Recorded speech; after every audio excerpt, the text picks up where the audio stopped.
Who else has sat in bed before? You've got to be up early and thought, and you start scrolling. You've had 20 minutes on your phone looking at nonsense. We've all done it. I've done it. You know what I mean? Yesterday, Meta and YouTube were found liable for social media addiction. Will the government take action to protect children and young adults? Right. So this was potentially a hugely significant court case in the States yesterday. And for those of you not fully aware of the details, a 20-year-old woman was awarded $6 million in damages. She successfully sued Meta, which has Facebook and other things, and YouTube over her childhood addiction to social media. And the jurors found that Meta, Instagram, Facebook, WhatsApp, and Google, who own YouTube, intentionally built addictive social media platforms that harmed the 20-year-old's mental health. Tom Skinner, do you want to kick us off on that? Yeah, look, I mean, Should the government take action? Well, look, I make money out of social media. I do. I get paid to do adverts. I've got quite a big following on there. So I do like social media, but at the same time, I know how addicted. Like, who else has sat in bed before? You've got to be up early and thought, and you start scrolling. You've had 20 minutes on your phone looking at nonsense. We've all done it. I've done it. You know what I mean? And I think maybe not ban it, but I think something should be done with young kids, because what I don't like about social media is it's always about dividing people. It's always about people screaming and shouting, if you don't agree with me, if you don't agree with what I stand for, or if you don't agree with my politics, I hate you, this, that, the other, you're a gammon or you're a snowflake. Why are we not? I try and spread a bit of positivity and a bit of love, do you know what I mean? I will still get a bit of agony. But do you think government's got a role, though, Tom? No, but what I'm saying is I think we should try and change what's being put on social media. To get the companies to change it. Yeah, I think it should be better things should be on social media. Not all this nonsense, not all this hate. Let's show a bit more love, a bit more positivity, and then maybe look, young kids. I don't give my kids. I don't give them iPads. I don't think they should have it just yet. But I don't think so. Maybe phones should be banned in school. I think that should definitely be a thing. And what about the idea of a ban on social media for under 16s, as in Australia, and the government's looking at possible? I think it's something to look at. I do think it's something to look at. Like, as well with social media, young kids go on there, they see people posting pictures on rooftop bars in Dubai and pictures of Ferraris. It ain't real life. It ain't real life. And these kids look at it and think they ain't good enough, because I need to have the best trainers. I've seen them on TikTok. I need to be an influencer, because I've seen it on Instagram. But that's not real life. Real life is kind of work and having friends and working hard and doing, you know what I mean?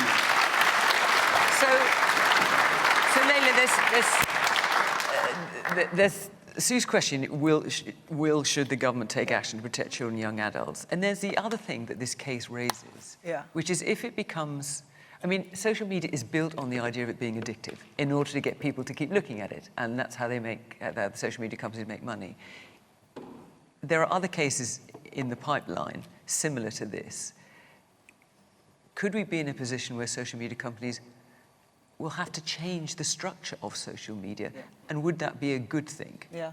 When I saw this case, I felt, hallelujah, finally someone's holding them to account. This isn't new news. We knew this. Everyone knows it's addictive. I'm just like you. And actually, every so often, I will find myself scrolling through on purpose just so I can find a cat video just to sort of calm myself down or whatever. But there is a difference between that and, what we were hearing about, 16 hours doom scrolling as a child. And what we hear, and what we knew this, it was just the quiet bit said out loud, is that they purposefully designed it this way, and then they put the onus on parents who aren't as digitally native as the young people using this to be able to police. Yes, there is absolutely parental responsibility here. We have a new baby. We've already discussed they aren't getting the iPads. But I think, and the Liberal Democrat approach to this is not a ban, by the way. It is a harms-based approach, a bit like, when you go to the cinema and it says 12, 15, 18. I don't think we can put this social media cat back in its bag. So what's the idea with that, Layla? Because obviously at the moment, you're not supposed to be able to access Facebook and others under the age of 13. Yeah. We all know that kids do. So by putting these age restrictions, well, isn't that what we've got already and it's not working? It's How not. is your policy It's going to not. work? So, for example, we think it's not just about the content. This is the key bit. It's about the algorithm. The age rating will depend on how addictive the algorithms are. And what that will do... Yes, but the point I'm making is there's an age rating at the No, moment, but which is at the moment, 13 and the age under, rating has and everyone nothing- ignores it. But I'm explaining, the age rating doesn't have to do with the algorithm. This is the key bit, because the addictive bit, the thing this court case was about was how addictive the doom scrolling is, how addictive the social media is. The algorithm is the program. That is literally what it is. It's not the content. The age ratings that we've got currently It's are about the age ratings content. are connected to the program, to Instagram, and Instagram is the algorithm. It's nothing to do with the content at the moment.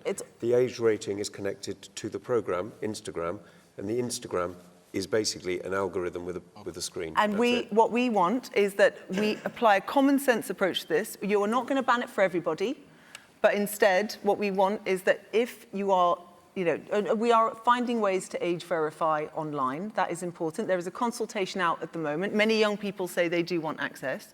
But if these social media companies are forced into a position where they have to make it less addictive, then that's better for everybody, for adults and children. Because I don't think it's just addictive for children, it's addictive for adults too. Okay, well, let's and hear a bit from like some of the adults in gambling, the we room. need to take a harms-based approach.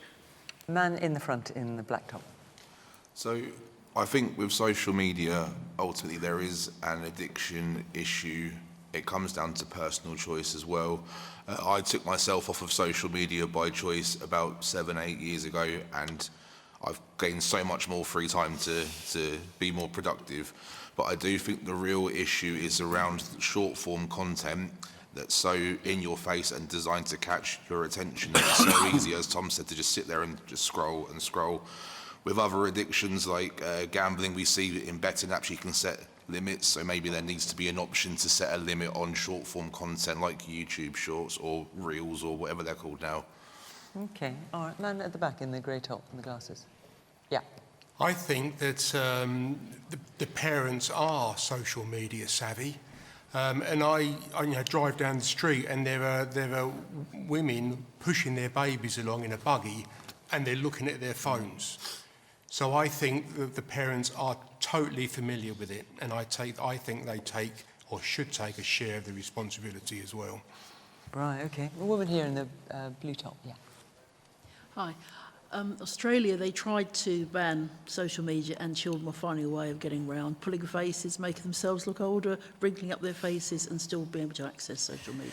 Well, Australia obviously has not been doing it that long. I mean, I had a look at this. Since the ban, something like 4.7 million accounts for those under 16 have been taken offline. So it would appear that it's working for quite a number. For sure, there'll be kids getting around it as well. Tom, you clearly did not agree with what Layla was suggesting in terms of making just this work. purely factually, it's all that Instagram is an algorithm with a screen, right? I mean, that's all it is. A program, a computer program is just all that Instagram or Facebook or Twitter, whatever they are, they're just an algorithm with a visual display. That's all they are. And the age restriction, such as it exists, as you correctly said, applies to the algorithm. So it's just a factual point. It doesn't apply to the content. It applies to the algorithm. It's interesting, isn't it? Because I don't know whether you're involved in education, Sue, but I've spoken to a lot of schools in the area I'm lucky enough to represent.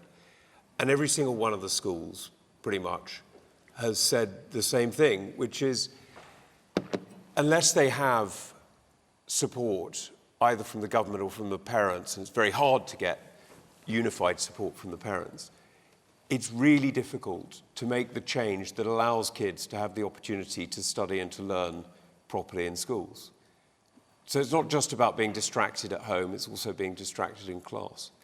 And this is where I think, we do have a responsibility. I think what Kemi set out about under 16s is important. So that's banning social media for under 16s. Yeah, it is. And, do I like banning things? No, I don't. But you know what? We ban children from drinking alcohol. We ban children from smoking drugs.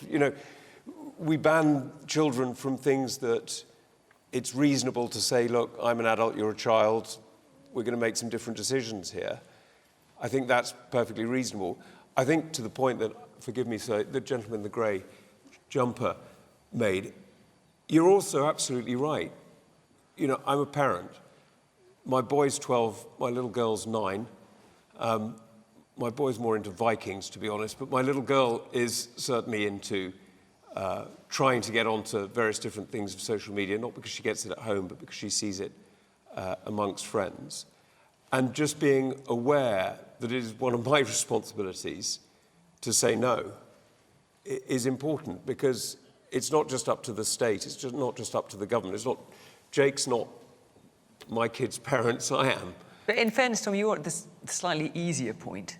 It's when, listen, as a parent of older kids, and I'm sure there are people here too, it's when they get to the point where you can't just say, I'm not going to let you have that phone. They're 16, they're 15, they're 16, and they're in their bedroom. You don't know how long they're No, but you're absolutely right. That's why I'm saying you've got to do both, right? So there is a personal responsibility as a parent, I agree.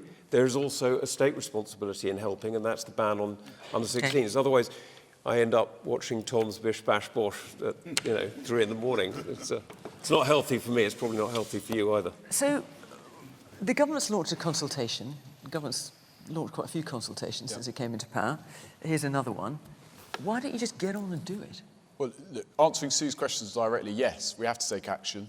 Absolutely. The evidence is now overwhelming about the harm that social media can cause young people. I'm a father of a 2-year-old, and I'm really worried about what childhood is nowadays in a social media age. But as the discussion that we've just had shows, it's not straightforward. It's not easy just to ban it overnight.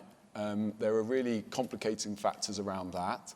And there are some benefits to social media as well. You know, I've spoken to school children in my constituency who use it to share what they're doing with homework with each other, and they have given laptops at school to learn and be creative that way as well. It's about getting that balance right.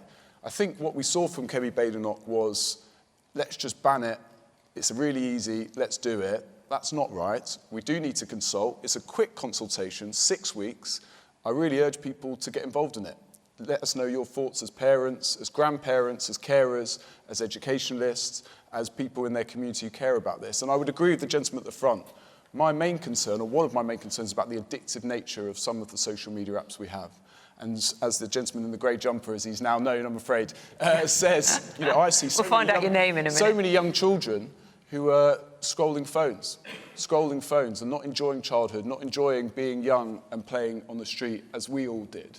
And so that needs to change. And just finally, apart from the addictive nature, we also know there is some really serious criminal activity happening online. And this government introduced the Online Harm Act, which really tried to clamp down on social media companies that allowed that to happen. Now, Nigel Farage, many of your MP, he voted against that. He opposed that. He's very friendly with a lot of the big tech companies. And I would urge people to put 2 and 2 together, and you'll get 4.